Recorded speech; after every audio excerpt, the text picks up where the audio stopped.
Assalamualaikum warahmatullahi wabarakatuh. Bagaimana kabarnya anak-anak? Semoga selalu sehat ya. Baik, hari ini kita akan belajar bab baru, yaitu tentang teks pidato persuasif.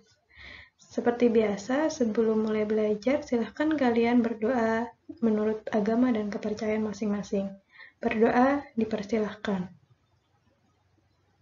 Berdoa selesai. Baik, seperti biasa, sebelum masuk ke pembelajaran, bagi kalian yang belum mengisi absen di Classroom, harap mengisi absen terlebih dahulu. Dan ini dia, bab baru mengenal teks pidato persuasif. Sebelum masuk pembelajaran, Ibu akan membacakan kompetensi dasar dan tujuan pembelajaran pada pembelajaran kali ini. Kompetensi dasar yang Ibu gunakan yaitu KD 3.3, mengidentifikasi gagasan, pikiran, pandangan, arahan, atau pesan dalam pidato persuasif tentang permasalahan aktual yang didengar atau dibaca. Kemudian tujuan pembelajarannya, siswa mampu mencermati dan memahami gagasan serta pesan yang terdapat dalam pidato persuasif. Karena ini bab baru, kalian tentu bertanya-tanya, apa sih sebenarnya teks pidato persuasif itu? Nah, teks pidato persuasif adalah teks yang berbentuk komunikasi satu arah. Nah, maksudnya satu arah yaitu ketika menyampaikan pidato, kita tidak mengharapkan respon langsung dari si pendengar. Nah, itu maksudnya adalah artinya komunikasi satu arah ya. Kemudian berisi pengungkapan gagasan atau pikiran yang bersifatnya mengajak. Jadi di dalam pidato persuasif itu ada unsur-unsur ajakan, unsur-unsur mempengaruhi yang nanti kiranya ketika pendengar itu mendengarkan isi pidatonya itu merasa tertarik, tergerak untuk mengikuti apa yang ada dalam isi pidato persuasif tersebut. Nah, orang yang menyampaikan pidato itu disebut sebagai orator. Nah, pidato persuasif ini biasanya digunakan itu untuk mempengaruhi dan mengajak pendengarnya. Nah, salah satu contohnya itu bisa kita temukan pada saat pemilihan calon ketua OSIS. Nah, tentunya kan kalau misalkan ada teman kalian yang menjadi kandidat calon ketua OSIS, kemudian mereka akan menyampaikan pidato. Nah, pidato itulah termasuk dalam pidato persuasif. Nah, tujuannya apa? Ketika menyampaikan pidato, teman kalian yang kandidat ketua OSIS itu pasti bertujuan untuk mengajak kalian untuk memilih dirinya. Entah dengan visi misi mereka atau dengan terobosan-terobosan baru atau janji-janji mereka ketika nanti terpilih jadi ketua OSIS. Nah, itulah yang dimaksud dengan pidato persuasif. Ini ciri-ciri teks pidato persuasif itu ada 6. Yang pertama, berisi wawasan baru yang dapat menarik perhatian pendengar. Kedua, menciptakan klimaks dan penutup pidato dengan uraian penting. Ketiga, memiliki tujuan yang jelas dan tepat. Keempat, isi materi harus jelas dan mudah dipahami oleh pendengar. Kelima, masalah yang disampaikan harus objektif. Dan keenam, berisi uraian mengajak. Nah, jadi di dalam ciri-ciri teks pidato ini, yang pertama harus berisi wawasan. Wawasan itu apa? Ilmu baru. Jadi ketika pendengar mendengarkan pidato ini, wah ini nih ilmu baru nih. Ini saya baru tahu dari pidato ini. Nah, ketika mendengarkan ilmu baru atau wawasan baru, pendengar tentu akan tertarik untuk mendengarkan lebih lama. Yang kedua, menciptakan klimaks dan penutup dengan uraian penting. Nah, di sini menekankan bahwa sangat penting isi dari teks pidato yang dibawakan tadi. Jadi, ditutup dengan hal-hal penting, hal-hal yang realistis. Jadi, sehingga pembaca atau pendengar ketika mendengarkan teks pidato ini atau membaca teks pidato ini setuju dengan pendapat yang kalian utarakan dalam teks pidato. Kemudian memiliki tujuan yang jelas, itu pasti. Kemudian materinya harus mudah dipahami.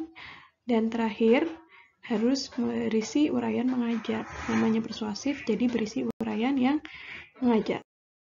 Nah, dalam memersuasi atau mengajak dalam teks pidato persuasif itu ada caranya. Nah, ini dia ada 3 cara yang harus digunakan atau harus diperhatikan dalam mengajak ketika menyampaikan pidato persuasif. Yang pertama yaitu menggunakan etika yang tepat. Nah, seorang orator atau penyampai berita itu harus memiliki etika yang baik karena mereka sedang di hadapan banyak orang. Nah, apalagi tujuannya untuk mengajak. Nah, ketika kalian ingin mengajak seseorang, kalian tentu akan bermanis muka, akan menjaga sikap, ya kan? Tidak mungkin kalian etikanya tidak baik ketika menyampaikan pidato. Nah, jadi yang pertama yaitu menggunakan etika yang tepat atau yang sopan. Kemudian yang kedua yaitu menggunakan emosi yang stabil. Nah, walaupun tujuan kalian untuk mengajak, kalian tidak ada emosi yang menggebu-gebu, misalkan memaksa, kalian harus memilih saya, kalian harus ini. Nah, itu kan sangat tidak baik. Emosinya tidak stabil. Nah, ketika menyampaikan pidato persuasif, kita itu tujuannya mengajak tapi dengan emosi yang stabil, emosi yang sebaik-baiknya, tidak ada paksaan, tidak ada tekanan dan lain sebagainya. Jadi netral, stabil emosinya.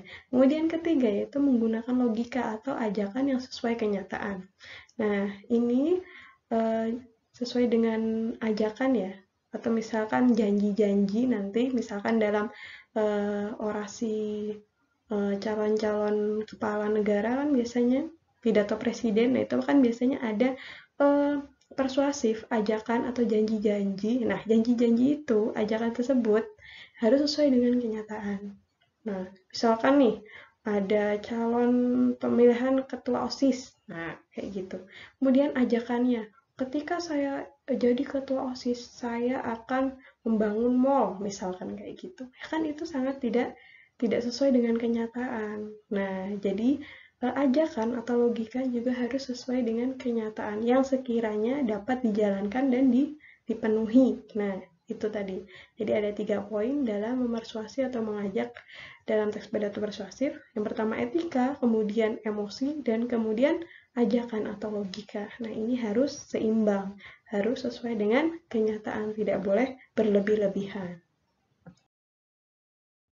Ini dia, ada salah satu contoh teks pidato persuasif. Silakan kalian baca terlebih dahulu, kalian pahami teksnya. Nah, di sini ada sebuah teks pidato persuasif, judulnya Pendidikan. Nah, pada paragraf pertama, di situ Ibu sudah berikan tanda merah. Nah, itu termasuk tujuan dari pidato persuasif.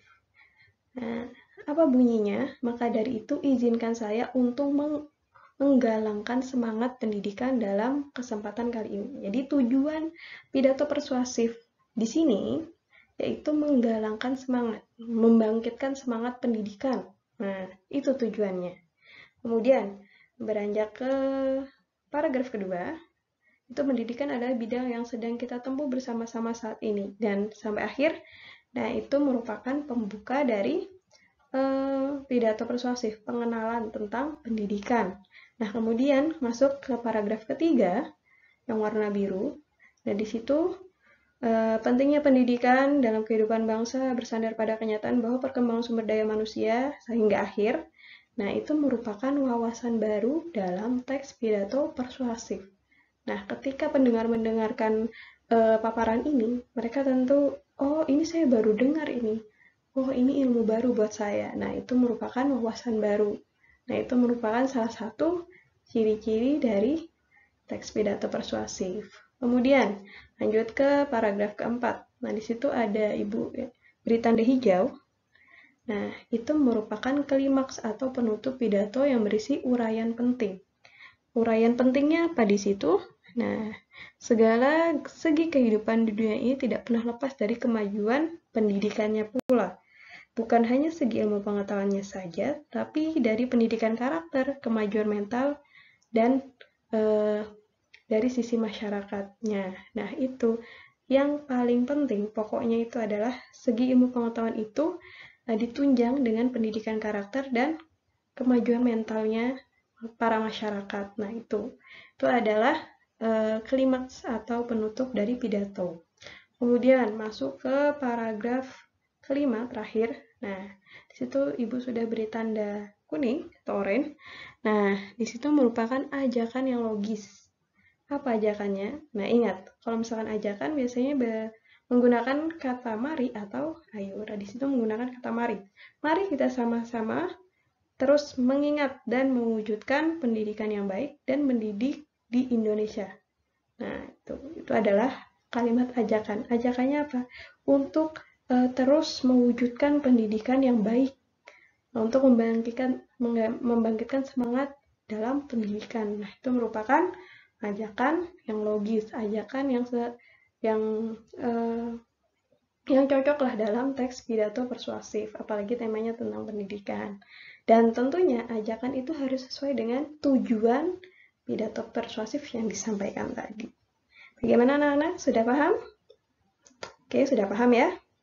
Seperti biasa, untuk menambah pemahaman kalian, setelah ini Ibu sudah menyiapkan sebuah latihan tentunya untuk mengetahui sampai mana pemahaman kalian tentang bab baru ini, yaitu teks pidato persuasif.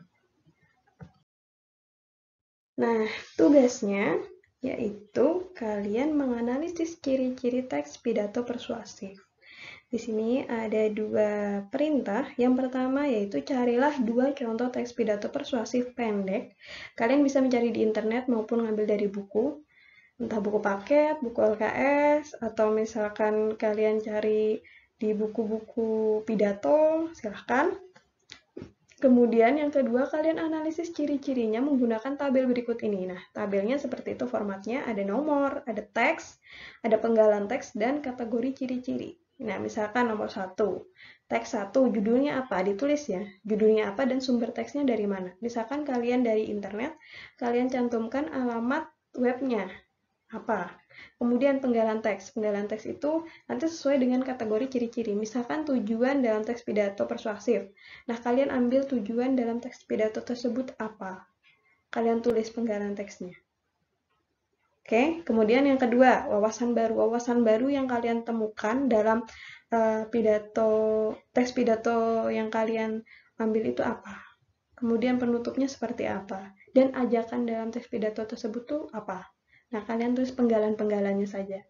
Kalau misalkan ibu tadi kan dicontoh, ibu beri warna berbeda.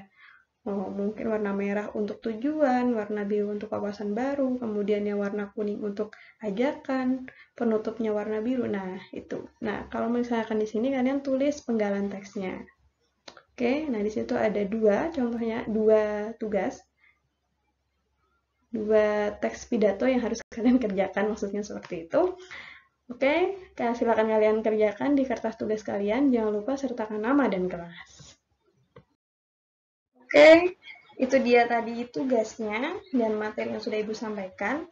Jangan lupa catat hal-hal penting dalam video ini dalam buku catatan kalian. Kemudian, kedua, kerjakan tugas yang sudah diberikan. Ketiga, kumpulkan tugas tepat waktu. Dan terakhir, jika ada yang kurang paham, silakan berikan pertanyaan di Classroom atau di kolom komentar. Baik, sampai di sini dulu pembelajaran hari ini. Seperti biasa, Ibu ucapkan terima kasih buat kalian yang sudah mengikuti pelajaran sampai akhir. Jangan lupa dikerjakan tugasnya dan dikumpulkan di Classroom. Silakan mengajukan pertanyaan di kolom komentar atau di kolom Classroom. Tetap semangat belajar di rumah. Ibu akhiri, Assalamualaikum warahmatullahi wabarakatuh. Tetap semangat belajar.